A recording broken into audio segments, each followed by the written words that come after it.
Vamos a recibir al economista Claudio Lozano. Claudio, bienvenido. ¿Cómo le va? Buenos días.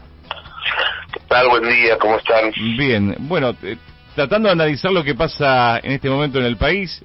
parece que la única solución que está encontrando el gobierno para los problemas económicos, por lo menos para los sectores trabajadores formales e informales, son los bonos. Parece insuficiente y también precario, ¿no? Sí, la verdad que, digamos, estamos sometidos a una lógica donde lo que impera es aquello que lamentablemente el gobierno del Frente de Todos, y más allá de los compromisos electorales digamos, tomados en el 2019, no ha podido colocar en el centro de su política, que es revertir las condiciones de desigualdad que caracterizan el funcionamiento de la economía y de la sociedad argentina. Y en este sentido, digamos, todo el periodo que va desde que comienza el gobierno hasta aquí es un periodo donde el crecimiento de la actividad económica, que nos da hoy la existencia de una economía mayor que la que teníamos al momento de irse Mauricio Macri, tiene como contrapartida un aumento de los niveles de pobreza, de los niveles de indigencia, en el marco de una ampliación de la desigualdad en la distribución del ingreso, donde cuando uno toma, cuando miramos la evolución de la distribución y ponemos un punto de partida en el 2017 hasta aquí, mientras la masa salarial cae un 10% en ese periodo en términos reales, los excedentes empresariales crecen prácticamente un 28%, es decir, en el marco de esa ampliación de la desigualdad distributiva es que se da esta política que efectivamente no supone ninguna recomposición de ingresos. Un bono es una estrategia absolutamente puntual de compensación en un momento determinado en el tiempo, que no altera el nivel de ingresos que estructuralmente percibe la persona que lo recibe. O sea, aquellos que ganan 100 y reciben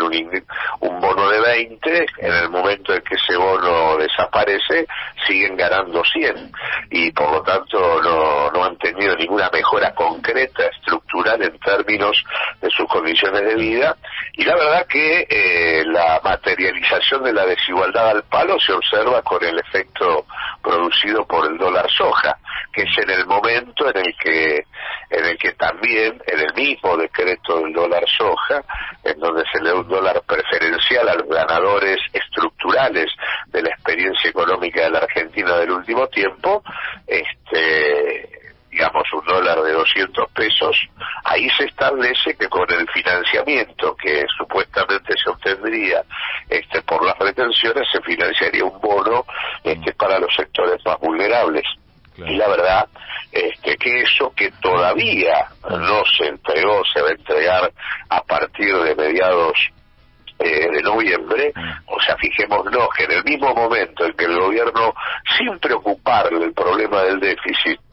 le garantizaba un subsidio de 400.000 millones de pesos vía aumento del dólar a 200 mangos a los ojeros, y en el mismo momento que por esa decisión incrementaba los intereses que paga por LELIX para que esos sectores que,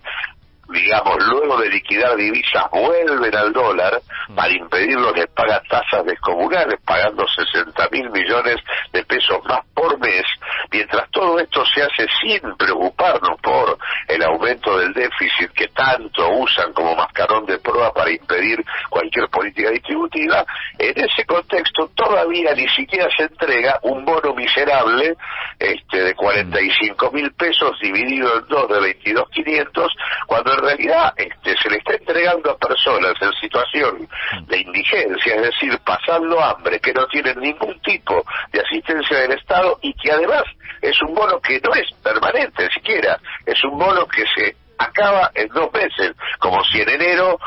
esta gente no tuviera que estar por encima de la línea de indigencia. Por lo tanto, la verdad es que los términos de la política siguen sostenidos en condiciones de desigualdad realmente muy serias, muy preocupantes, y que realmente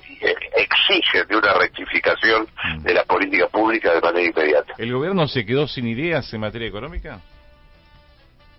No, el gobierno está atrapado en los condicionamientos de un crédito de contenido geopolítico y colonial que no pudo resolver, que fue el crédito que ató a la Argentina en la discusión permanente de su política económica con los Estados Unidos y el Fondo Monetario Internacional de aquí al 2034, y en donde muy,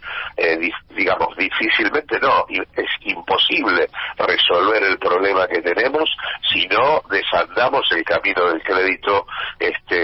digamos, que tomó Macri con el fondo, un crédito que no era un crédito del fondo, un crédito de los Estados Unidos para evitar que la Argentina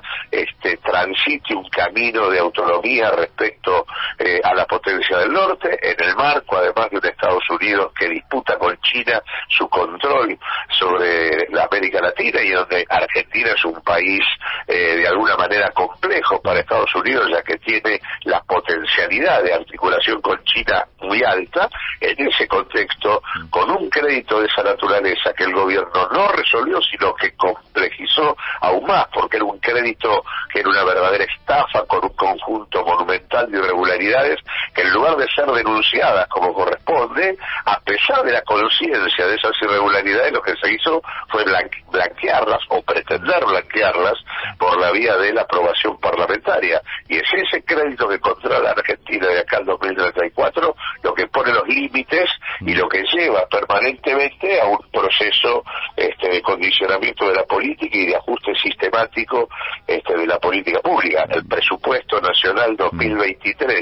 sobre el cual se acaba de sacar despacho en la Cámara de Diputados, es una evidencia manifiesta. Cuando uno compara los datos que presenta el presupuesto respecto al año 2021, nos encontramos que en el área de promoción y asistencia social, en el año 2023 lo que se va a invertir es un 21% menos que lo que se invirtió en el año 2021, año en el cual el gobierno perdió las elecciones de medio término. El aumento previsto en materia de seguridad social es un 8% menos en términos reales que lo que se invirtió en el 2021. El aumento previsto en educación y cultura es un 4% menos que lo que se invirtió en el 2021. El aumento previsto en la partida de trabajo es un 77% menos en términos reales que lo que se invirtió en aquel momento. Lo previsto para vivienda y urbanismo es un 56% menos que en aquel momento, y lo previsto para agua potable y alcantarillado en realidad es un 44% menos. Claramente hay un proceso de ajuste sistemático que indudablemente desvincula la política de la posibilidad de poner en el centro el tema fundamental que la Argentina tiene, que es recomponer las condiciones de vida de nuestro pueblo. Para especificarlo, Claudio, o sea, mientras el gobierno privilegie el acuerdo con el Fondo Monetario Internacional, no hay espacio para otra cosa en materia política económica. No, porque básicamente el acuerdo es un acuerdo que perpetúa la lógica inflacionaria, que es la lógica del ajuste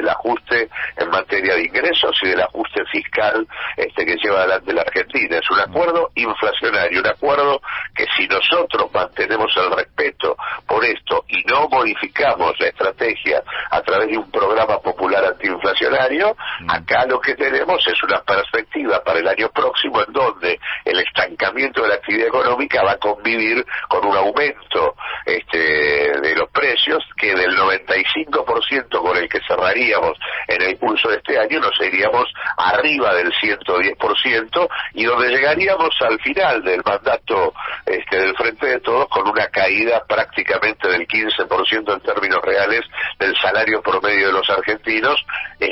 respecto al momento desastroso y al nivel desastroso que el salario tenía cuando Macri entregó el poder electoral o político a Alberto Fernández. Es decir, no hay solución si no desandamos el vínculo con el fondo, porque es un acuerdo inflacionario, y la inflación es la lógica central del ajuste que hoy tiene la Argentina. Recién decía que hay que aplicar un programa popular antiinflacionario. O sea, eso significaría romper con el fondo, porque el fondo no sé si avalaría eso.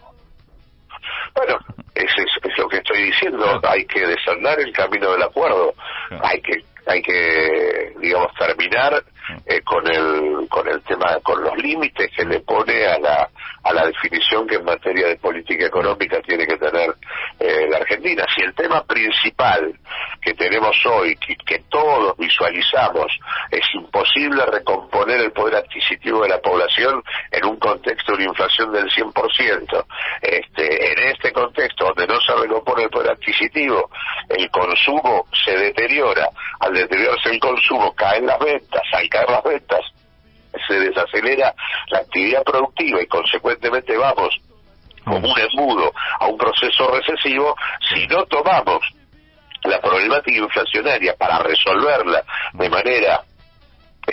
prioritaria, como condición de posibilidad para poner en marcha una recomposición del poder adquisitivo, una ampliación del mercado interno y consecuentemente evitar el estancamiento de la actividad, si no se toma ese rumbo, efectivamente no hay solución. Y efectivamente el acuerdo con el fondo que obliga a un aumento de tarifas del 150% en el curso del año próximo y a la vez obliga a el tipo de cambio se tenga que actualizar siguiendo la evolución de los precios y a la vez obliga al aumento de tasa de interés, todo eso no hace más que ponerle nafta a una economía que va volando al 100% anual. No hay modo de frenar el proceso si el Estado lo alimenta, levantando variables fundamentales como son tarifas, tipo de cambio y tasa de interés. Pero da la impresión que el Frente de Todos con la actual conducción no piensa en eso, digamos, piensa seguir el mismo camino tratando de solucionar los problemas con parches, ¿no? El Frente de Todos, yo diría que peor aún, no se trata de un parche, el Frente de Todos ha resignado en el marco de la gestión de la política por parte del superministro Massa, ha resignado la gestión de gobierno en favor de los sectores más concentrados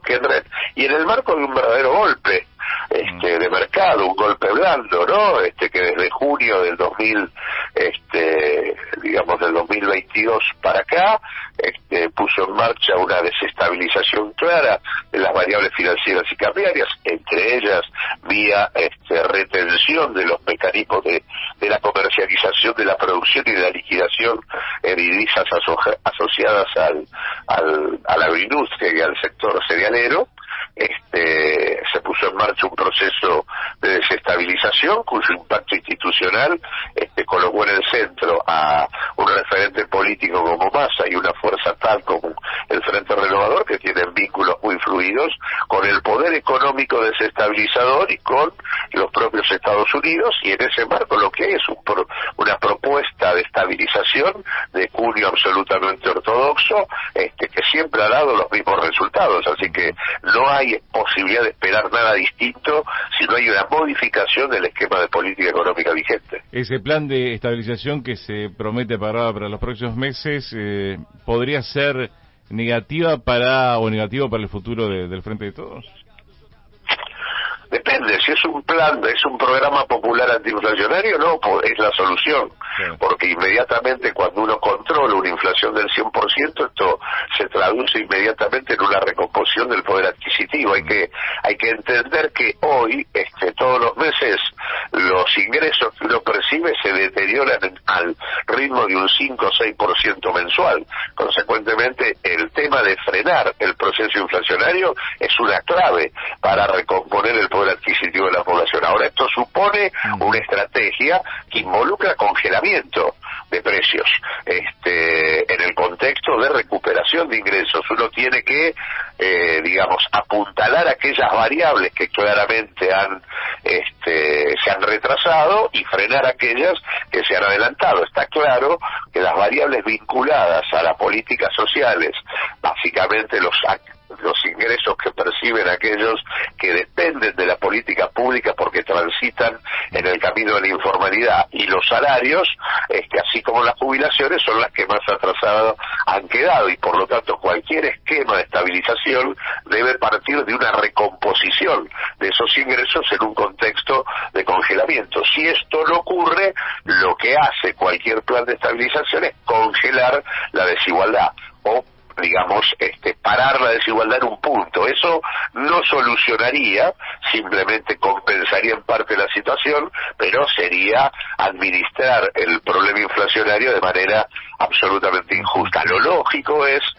recomponer en parte los ingresos en un contexto de congelamiento general de un sistema de precios en donde en un contexto del 100% anual la inercia es algo que hay que